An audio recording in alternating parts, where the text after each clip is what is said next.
Hey guys, welcome back. ಎಲ್ಲರೂ ಹೇಗಿದ್ರೆ ಎಲ್ಲರೂ ಚೆನ್ನಾಗಿದ್ರೆ ಅಂದ್ಕೊಂಡಿದ್ದೀನಿ. ಯಾರೆಲ್ಲ ಹೊಸದಾಗಿ ನನ್ನ ಚಾನಲ್ನ ನೋಡ್ತಾ ಇದ್ರೆ ಪ್ಲೀಸ್ ಸಬ್ಸ್ಕ್ರೈಬ್ ಮಾಡ್ಕೊಳ್ಳಿ, ಹಾಗೆ ಬೆಲ್ ಐಕಾನ್ ಕೂಡ ಪ್ರೆಸ್ ಮಾಡ್ಕೊಳ್ಳಿ. ಇವತ್ತು ಒಂದು ತುಂಬಾ ಟೇಸ್ಟಿಯಾಗಿರುವಂಥ ಫಿಶ್ ಫ್ರೈನ ಮಾಡೋದು ತೋರಿಸ್ತಾ ಇದ್ದೀನಿ. ತುಂಬ ಚೆನ್ನಾಗಿರುತ್ತೆ.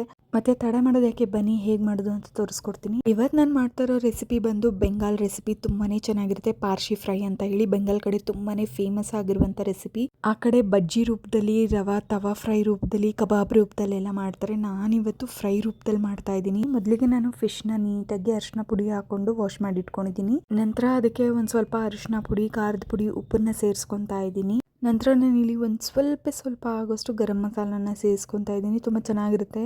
ಹೀಗೆ ಮಾಡಿ ನೋಡಿ. ಮತ್ತು 1-2 ಟೇಬಲ್ ಸ್ಪೂನ್ ಆಗೋಷ್ಟು ಶುಂಠಿ ಬೆಳ್ಳುಳ್ಳಿನ ಹಾಕ್ಕೊಂಡು ನೀಟಾಗಿ ಮಿಕ್ಸ್ ಮಾಡ್ಕೊಳ್ಬೇಕಾಗತ್ತೆ. ಮಸಾಲ ಎಲ್ಲ ಫಿಶ್ಗೆ ಕ್ಲೀನಾಗಿ ಕೋಟ್ ಆಗಬೇಕು. ಈ ರೀತಿ ನಾವು ಮಿಕ್ಸ್ ಮಾಡ್ಕೊಬೇಕಾಗುತ್ತೆ.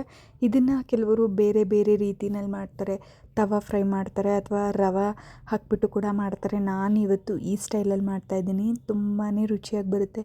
ರೈಸ್ ರಸಮ್ಗಾಗಿರ್ಬೋದು, ಹಾಗೆ ಕೂಡ ಸಂಜೆ ಟೈಮಲ್ಲಿ ತಿನ್ನೋಕ್ಕಾಗಿರ್ಬೋದು, ಒಂಥರ ಸ್ನ್ಯಾಕ್ ರೂಪದಲ್ಲಿ ಆಗಿರ್ಬೋದು. ತುಂಬಾ ಟೇಸ್ಟಿಯಾಗಿರುತ್ತೆ. ಮತ್ತು ಇನ್ನೊಂದು ಏನು ಗೊತ್ತಾ, ಇದಕ್ಕೆ ನೀವು ಎಗ್ ಕೂಡ ಹಾಕ್ಕೊಂಡು ಮಾಡ್ಕೋಬೋದು. ನಾನು ಇದಕ್ಕೆ ಎಗ್ಗನ್ನು ಬಳಸ್ತಾ ಇಲ್ಲ.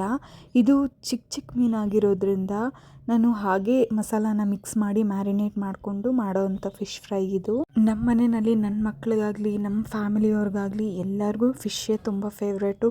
ಈ ಚಿಕನ್ ಮಟನ್ ತಿಂತಾರೆ, ಬಟ್ ಫಿಶ್ನ ಕಂಪೇರ್ ಮಾಡಿದ್ರೆ ಚಿಕನ್ ಮಟನ್ ಎಲ್ಲ ಕಡಿಮೆನೇ ಅಂತಲೇ ಹೇಳ್ಬೋದು. ವಾರಕ್ಕೆ 1-2 ಸತಿನಾದರೂ ಫಿಶ್ ತೊಗೊಳ್ಳಿ. ನಾನ್ ವೆಜ್ ಮಟನ್ ತೊಗೊಳ್ಳೋ ಬದಲು, ಕೊಬ್ಬಿನಾಂಶ ಇರುವಂಥ ಮಟನ್ ತೊಗೊಳ್ಳೋ ಬದಲು ನೀವು ಫಿಶನ್ನು ತೊಗೊಳ್ಳೋದು ತುಂಬಾ ಒಳ್ಳೆಯದು. ನಮ್ಮ ಆರೋಗ್ಯಕ್ಕೂ ಕೂಡ ಒಳ್ಳೆಯದಾಗಿರುತ್ತೆ. ಹಾಗೆ ಫಿಶ್ ತಿನ್ನೋದನ್ನು ಅಭ್ಯಾಸ ಮಾಡಿಕೊಡಿ. ಒಮೆಗಾ 3 ಫ್ಯಾಟಿ ಆಸಿಡ್ಸ್ ಇರೋದ್ರಿಂದ ಮಕ್ಕಳ ಬ್ರೈನ್ ಡೆವಲಪ್ಮೆಂಟ್ಗಾಗಿರ್ಬೋದು ಎಲ್ಲದಕ್ಕೂ ತುಂಬಾ ಒಳ್ಳೆಯದು. ಮಸಾಲ ಎಲ್ಲ ಕಲಸಾದ್ಮೇಲೆ ನೀವು ಒಂದು 10-15 ಮಿನಿಟ್ಸ್ ಮ್ಯಾರಿನೇಟ್ ಮಾಡೋಕೆ ಬಿಟ್ಬಿಡಿ. ಆಗ ನಾವೇನು ಫಿಶ್ ಮಸಾಲಾಗೆಲ್ಲ ಹಾಕಿರ್ತೀವಿ ಅದು ನೀಟಾಗಿ ಅಬ್ಸರ್ವ್ ಮಾಡ್ಕೊಳ್ಳುತ್ತೆ. ಮತ್ತು ಟೇಸ್ಟ್ ಕೂಡ ತುಂಬ ಚೆನ್ನಾಗಿ ಎನ್ಹಾನ್ಸ್ ಆಗುತ್ತೆ. ಹೀಗಾಗಿ ಮ್ಯಾರಿನೇಟ್ ಮಾಡೋದು ತುಂಬಾ ಇಂಪಾರ್ಟೆಂಟ್. ನೆಕ್ಸ್ಟು ತವಾ ಚೆನ್ನಾಗಿ ಕಾಯ್ಲಿಕ್ಕೆ ಇಟ್ಕೊಳ್ಳಿ. ಚೆನ್ನಾಗಿ ತವಾ ಕಾದ್ಮೇಲೆ ನೋಡಿ, ಈ ಫಿಶ್ ಮ್ಯಾರಿನೇಟ್ ಆಗಿರುತ್ತಲ್ವ, ಇದು ಈಗ ರೆಡಿ ಆಗಿದೆ ಫ್ರೈ ಮಾಡ್ಕೊಳ್ಳೋಕ್ಕೆ.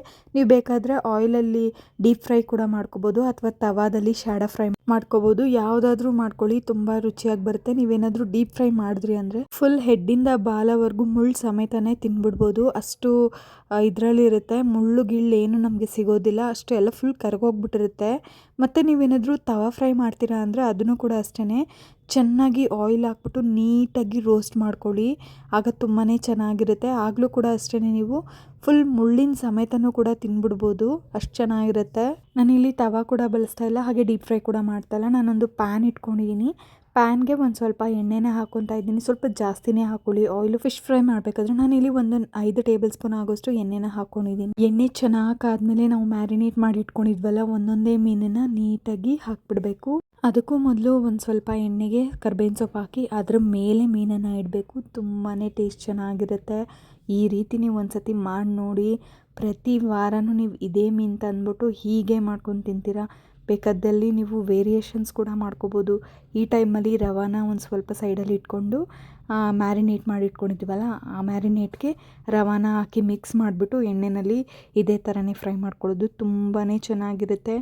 ನಾನು ಮಸ್ಟ್ ಟ್ರೈ ಅಂತಲೇ ಹೇಳ್ತೀನಿ. ನಾನು ಯಾಕೆ ಹೀಗೆ ಹೇಳ್ತಿದ್ದೀನಿ ಅಂತ ಹೇಳಿದ್ರೆ, ಯಾರೆಲ್ಲ ಈ ಮೀನನ್ನ ಟೇಸ್ಟ್ ಮಾಡಿರ್ತೀರ ಅವ್ರಿಗೆ ಗೊತ್ತಿರುತ್ತೆ ಇದ್ರ ಟೇಸ್ಟ್ ಏನು ಅಂತ ಹೇಳಿ. ಈಗ ಫಿಶ್ ಹಾಕ್ಕೊಂಡಿದ್ವಲ್ಲ ಅದ್ರ ಮೇಲೆ ಒಂದು ಸ್ವಲ್ಪ ಕರ್ಬೇವಿನ ಸೊಪ್ಪನ್ನು ಹಾಕ್ಬಿಟ್ಟು ಬಿಡಬೇಕು. ಒಂದು 5 ನಿಮಿಷ ಫಿಶ್ನ ಹಾಗೆ ಒಂದು ಸೈಡಲ್ಲಿ ಬೇಯಕ್ಕೆ ಬಿಟ್ಬಿಟ್ಟು ನೆಕ್ಸ್ಟ್ ಆಮೇಲೆ ಇನ್ನೊಂದು ಸೈಡು ಹೀಗೆ ಕುಕ್ ಮಾಡ್ಕೊತಾ ಬರಬೇಕು. ನೀಟಾಗಿ ರೋಸ್ಟ್ ಮಾಡ್ಕೋಬೇಕು. ಅಲ್ಲಿವರೆಗೂ ಫಿಶ್ನ ಕುಕ್ ಮಾಡ್ಕೊಳ್ಳಿ. ಫಿಶ್ ಏನು ಹೆಚ್ಚೊತ್ತು ಬೇಯಬೇಕಂತ ಏನಿಲ್ಲ. ನೀವು ಒಂದು ಕಡೆ ಅನ್ನಕ್ಕೆ ಇಟ್ಟಿದ್ದೀರಾ ಅಂತ ಹೇಳಿದ್ರೆ ಅನ್ನ ಆಗೋಷ್ಟರಲ್ಲೇ ಫಿಶ್ ಕೂಡ ರೆಡಿ ಆಗಿಬಿಡುತ್ತೆ. ಅಷ್ಟು ಸಿಂಪಲ್ ಆ್ಯಂಡ್ ಈಸಿ ರೆಸಿಪಿ. 2 ಕಡೆ ಫಿಶ್ನ ನೀಟಾಗಿ ಫ್ರೈ ಮಾಡ್ಕೊಂಬಿಟ್ರೆ ತುಂಬ ಸಿಂಪಲ್ ಆ್ಯಂಡ್ ಈಸಿ ಆಗಿರುವಂಥ ಫಿಶ್ ಫ್ರೈ ರೆಡಿನೇ ಆಗಿಬಿಡುತ್ತೆ.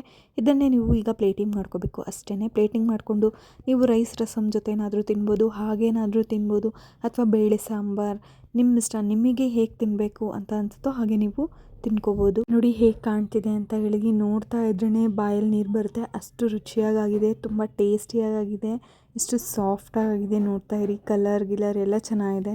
ಇದೇ ಥರದ ಟೇಸ್ಟಿ ರೆಸಿಪೀಸ್ಗಾಗಿ ನನ್ನ ಚಾನಲ್ನ ಸಪೋರ್ಟ್ ಮಾಡೋದನ್ನು ಮರಿಬೇಡಿ. Thank you.